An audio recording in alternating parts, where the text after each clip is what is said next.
اعوذ باللہ من الشیطان الرجیم۔ پناہ مانگتا ہوں میں اللہ کی شیطان مردود سے۔ بسم اللہ الرحمن الرحیم۔ شروع اللہ کے نام سے جو بڑا مہربان نہایت رحم والا ہے۔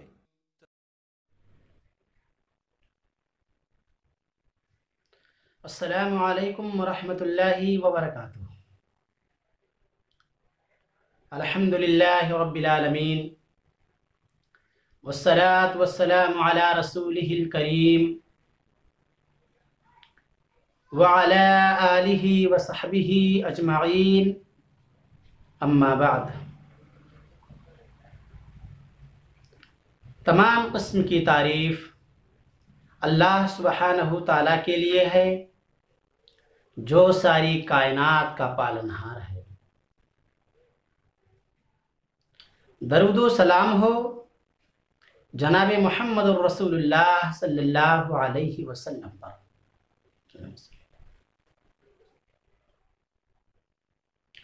سامعین کرام، ہم تمام مسلمانوں کو چاہیے کہ ہم نبی کریم صلی اللہ علیہ وسلم کی فرما برداری کریں اور آپ صلی اللہ علیہ وسلم کی نافرمانی سے بچیں۔ محترم حضرات، پچھلے درس میں نے یہ بتایا تھا کہ حلالہ کرنا اور حلالہ کرانا یہ دونوں حرام ہیں۔ حلالہ کرنے والا اور حلالہ کرانے والا یہ دونوں ملعون ہیں۔ ان دونوں پر رسول اللہ صلی اللہ علیہ وسلم نے لعنت فرمائی ہے۔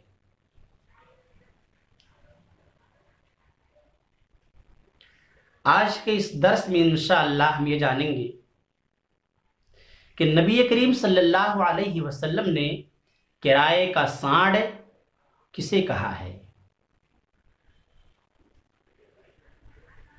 اور وہ حلالہ کرنے والا ہے۔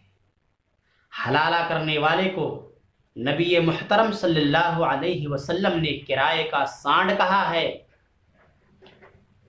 تو جو لوگ حلالہ کراتے ہیں وہ اپنی عورتوں کو کرائے کے سانڈ کے پاس بھیجتے ہیں، جو کہ یہ بہت بری بات ہے۔ آئیے حدیث کی روشنی میں دیکھ۔ حدیث اس طرح ہے: عن عقبۃ بن عامر رضی اللہ عنہ قال رسول اللہ صلی اللہ علیہ وسلم الا اخبرکم بالتیس المستعار قالوا بلا یا رسول اللہ قال هو المحلل لعن اللہ المحلل والمحلل له۔ سنن ابن ماجہ کتاب النکاح، حدیث نمبر 1936۔ راوی حدیث حضرت عقبہ بن عامر رضی اللہ تعالیٰ عنہ روایت کرتے ہیں کہ رسول اللہ صلی اللہ علیہ وسلم نے اپنے صحابہ سے فرمایا، کیا میں تمہیں کرائے کے سانڈ کے بارے میں نہ بتلاؤں؟ صحابہ کرام نے کہا، یا رسول اللہ بتلائیے۔ آپ صلی اللہ علیہ وسلم نے فرمایا، حلالہ کرنے والا کرائے کا سانڈ ہے۔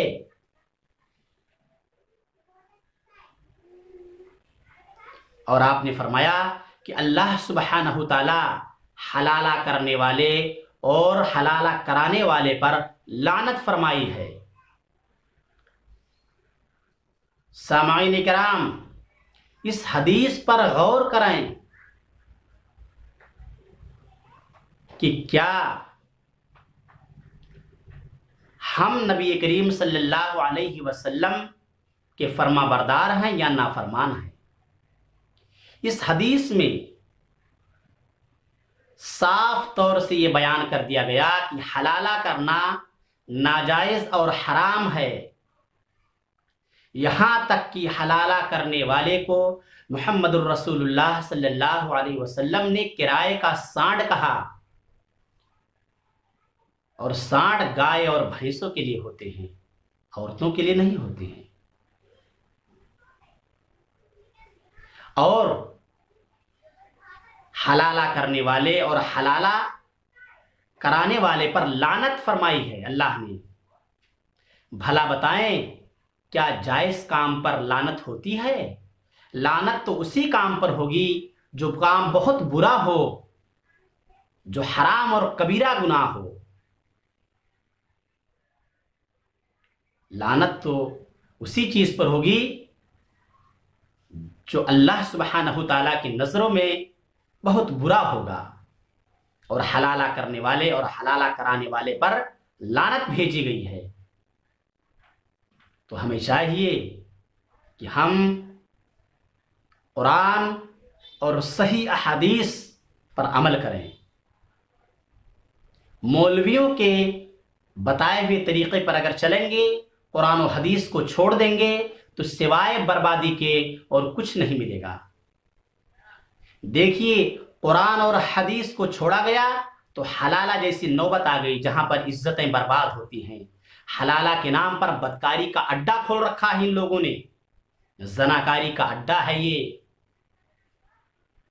بھلا بتائیں ایک دو رات کے لیے اپنی بیوی کو کسی کے بستروں پر بھیجنا یہ عقل مندی نہیں، یہ بہت بڑے بیوقوفی کا کام ہے، اور ایسا کرنے والا اللہ کی نظروں میں بہت برا ہے۔ تو ہمیں چاہیے کہ ہم قرآن اور صحیح احادیث پر عمل کریں۔ اللہ سے دعا ہے الہ العالمین ہم تمام مسلمانوں کو نبی کریم صلی اللہ علیہ وسلم کی سنتوں پر عمل کرنے کی توفیق عطا فرمائے، اور جب ہم اس دار فانی سے اٹھائے تو اللہ ہمارے زبانوں پر کلمہ توحید لا الہ الا اللہ جاری رکھنا، آمین۔ وآخر دعوانا ان الحمد للہ رب العالمین۔